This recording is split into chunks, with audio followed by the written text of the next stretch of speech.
Yo, what's going on, guys? Welcome back to another stream. How we doing, man?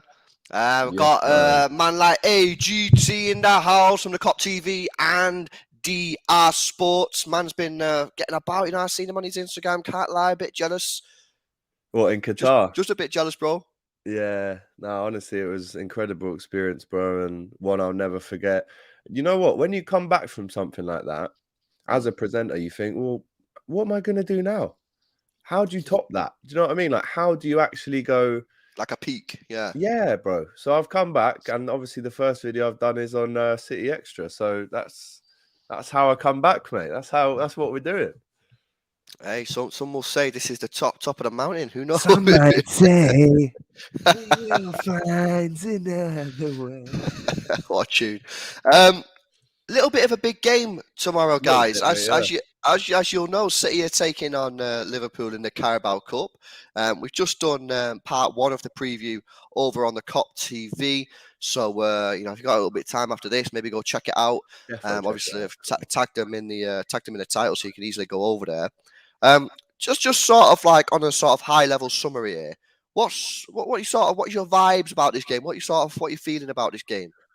I think it could be an absolute classic, a real mad game, an end-to-end game, because I think when you have a break for, let's say, City haven't played or Liverpool haven't played a competitive professional game now for at least 5 weeks, I think Mm, there's almost this sense of when they do come back, it's just going to be pandemonium for the first 20 minutes. I think we could see a goal for each team in the first half without question.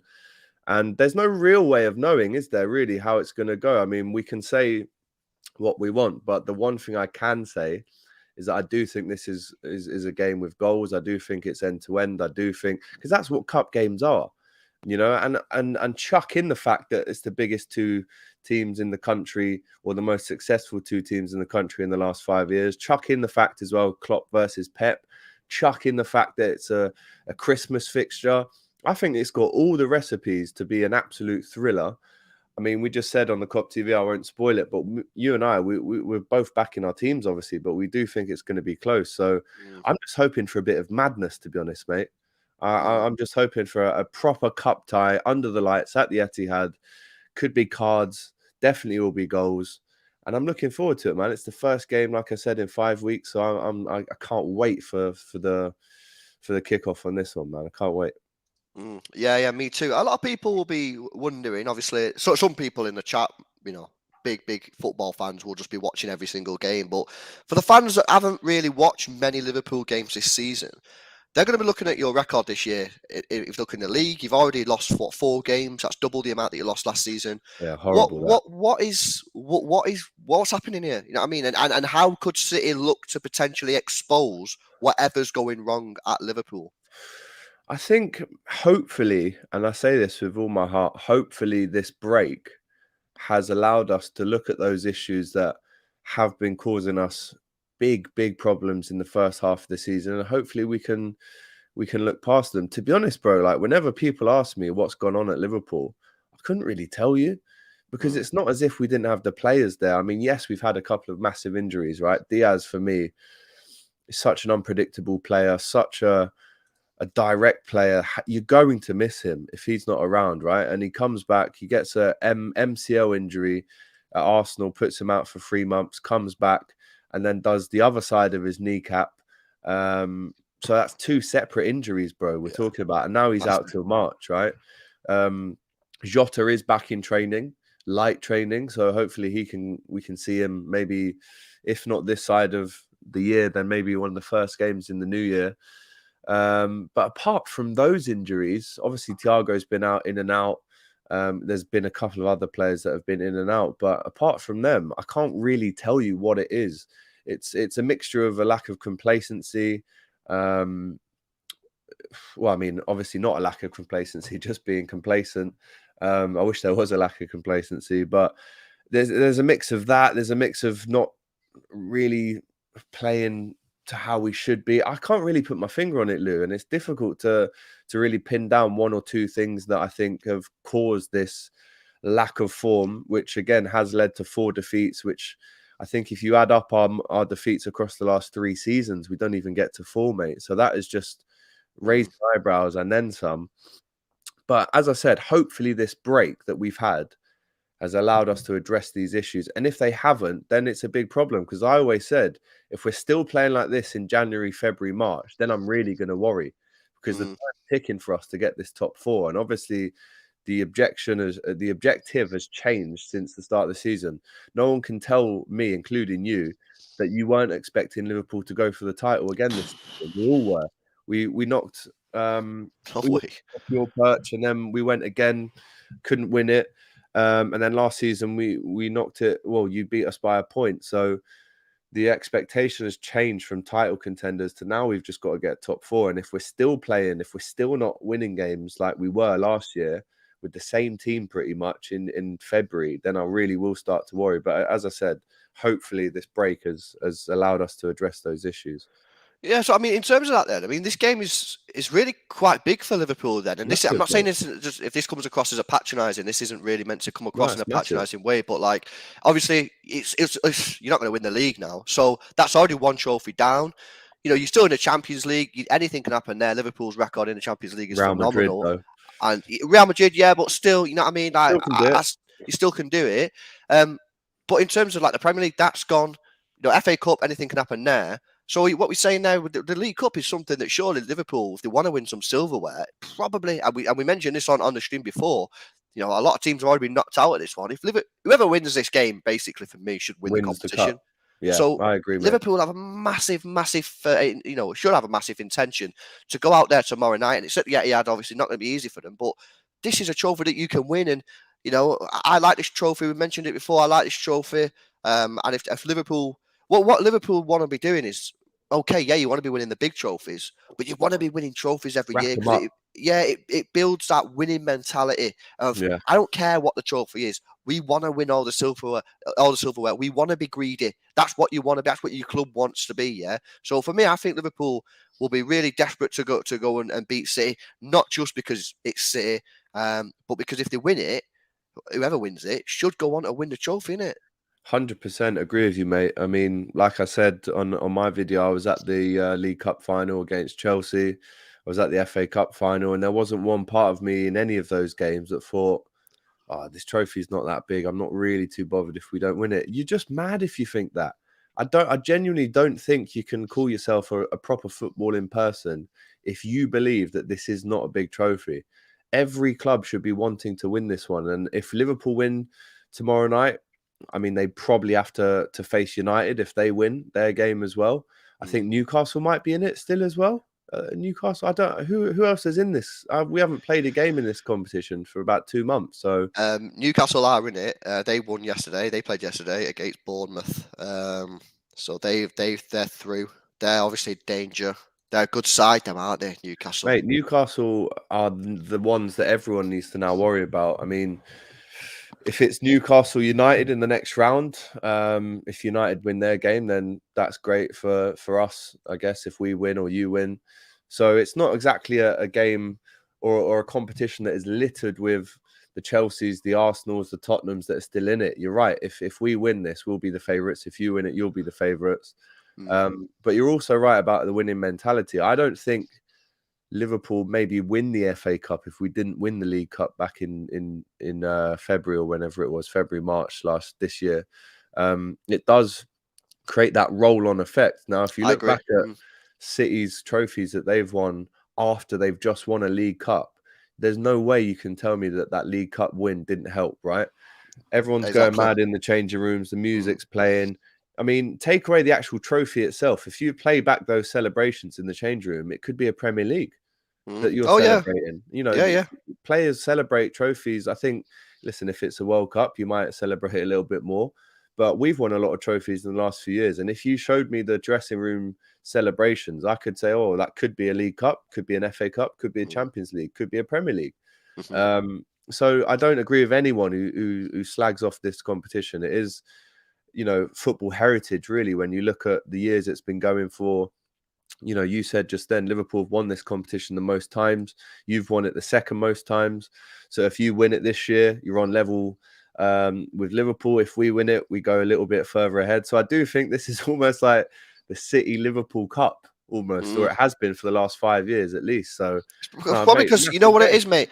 We're probably the only sides that take this cup properly seriously. Yeah, I agree. And I think that probably comes from the managers. The managers that we have, they're winners. they're winners, yeah. They want to win all the trophies that they're in.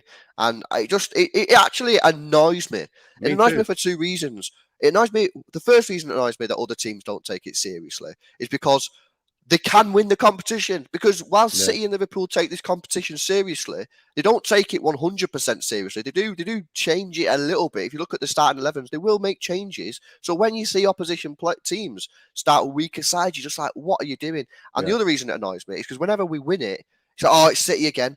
Well, why don't you actually try and win the competition instead of putting out your reserve side and getting knocked out against someone in the championship and then going, oh, it's City who've won it again. Oh, it's Liverpool that's won it again. It's like, oh, you cannot Why don't win you with these try? rules. How about that? Have you ever It, thought about that? it's bizarre. Look, listen, bro. I want to speak about Darwin Nunez as well. A player that came in big money. He seems to get off to a bit of a weird start, obviously, with the red card. However, I have seen social media starting to change the tune a little bit on him now. Maybe as he develops a little bit more. What's your sort of journey with Darwin Nunez been so far at Liverpool? When you say social media, are you talking about Liverpool fans or non-Liverpool fans about him? I'd say mainly just generally, but I think Liverpool fans as well. I have seen maybe a little bit. They've been a bit more warm to him Me now. personally, I can only speak for myself. Me personally, I've never not been overly supportive of this guy because yes, you can have a very silly mistake against Palace. I was at that game and it was one of those moments. I don't know if you've been at a game when this has happened as well, bro, but like you'll be watching the game and there's something that's happened that you've not seen and all you see is the ref bring the red card out and you're in the state of like, what's happened there? What has just happened? And then when you see it back, do you know what though? There's many people that say, and I agree, something like that needs to happen to a player like him for him then to just calm himself down, right? For him to realise that he For him to can't go realise 100 that you miles an don't hour do every that, game. bro. You can't do that here. You don't get away with that here. You might, do you know what? I was even going to say then you might get away with that in the Portuguese league, but I don't think you get away with that anywhere. So I don't know what part of him thought, maybe the cameras aren't on me here. There's cameras everywhere, bro. Whatever you do is getting picked up. So he knows that now. And there was Klopp when he was kind of training, because he was still training, but he was suspended. So in training, he'd do something wicked in training. And then Klopp would go up to him and just give him a little slap on the ear, just to remind him, like, you were silly, mate. You shouldn't have done that. And now look, you've just scored a banger in training and we're not going to get to see this for 3 weeks. So the general consensus around him might have improved. But for me personally, I've always known since I've seen him play for Benfica at Anfield, mate. I've always known what a player this kid is. He's a raw diamond. If you chip him in the right way and get him funneled into that track of progression, there's only one way he's going, mate. And I think everyone can see now he's dangerous. He's going to score a lot of goals and he creates chaos, mate. And these three things are things that you could say about Haaland. You could say about the top strikers in world football. And I think if he just, I wouldn't say keep him on the straight and narrow, because that edge to him, you want him to have that edge. You don't mind if he makes a big tackle early on and then kind of keeps his cool. You don't mind that. Look at Rooney. Look at the best players you've ever seen. Look at Shearer. Look at Henry. They all had a nasty side to them as well. Look at Dennis Bergkamp. He was a bully on the pitch. Really nasty side to him that actually people thought, oh, he's horrible when he plays. He's a little git. But for me, Nunez is only doing now what I always thought he would do, and that's proving people that he scores goals and, you know, he's very dangerous, mate. I mean, you saw what he did against City when he came on. I mean, how the hell he didn't score at least one in that 1-0 game at Anfield when you guys, to be fair to you, were giving it full send. Mate, how he didn't score at least 2 after coming on as a sub is beyond me. But he's already scored an important goal against City in the Community Shield. He was really good when he came on against you guys at Anfield. So, bro, I'm expecting him to score tomorrow night. If I'm honest, I'm expecting him to score. Now, his record is not too bad as well, bro. He's got, I think it's 7 in 10 starts. So it's not in all comps, bro. It's 9 in 18 with 2 assists. So he's one in every other game. With that. And he's missed 3 games as well. And he hasn't started every game. So, you know, for me, I think he'll score. And I don't think that's me saying we're definitely going to win. But I'm expecting almost... Listen, he's not Haaland yet, but I'm almost expecting him to score every time he plays football for Liverpool, bro. Just because of and I think the relationship between Salah and Bobby has massively improved in terms of looking for him, right? They look for him to score with the last touch of the ball. Salah's obviously always a goal threat. Bobby loves a goal against City as well. What's happened to Salah here, AGT? Because last season, right, second half of the season, obviously, had the African Cup of Nations disappointment. Yeah. Then he had the you're not going to the World Cup disappointment. Only scored 3 goals in his last 10 Premier League games. However, this season, what's going on, man? What's happened to him this season, man? The guy's rejuvenated. Well, I think he's going to be... I think this break has almost come at one of the most perfect times for Salah. It's for time for him, at the prime of his career, to go, right, I've had a break, I've looked around, I've seen what's going on. And let's not forget, he was playing so many... From August to when the World Cup started, there was just so many games. Now, it's not an excuse because City dealt with it perfectly. But for him, he's a winner, mate. He's going to be looking around at everyone now going, this is now my opportunity to go again and remind people how good I am. And I think, to be fair to him, in the Champions League especially, he did that. He scored a hat-trick in 3 minutes against Rangers. So, I mean, there's people that can point out the Premier League goals, but if you add up all of his goals so far, he's still not too bad. I think he might have got 5 or 6 in the Champions League already.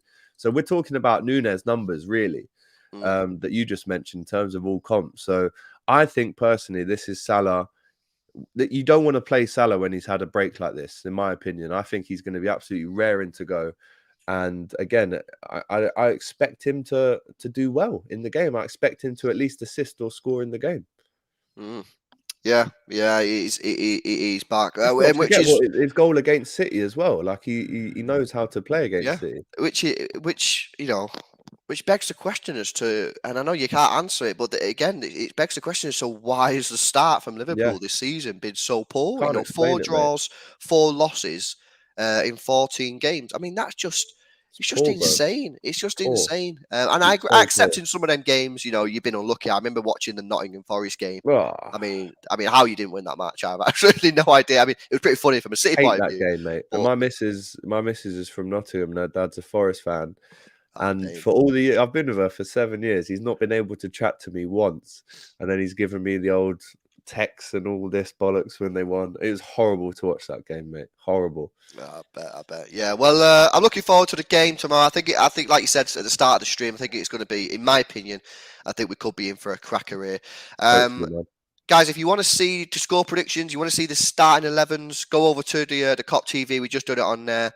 Loads more conversation, a little bit more focused on City on that one. You know what I mean?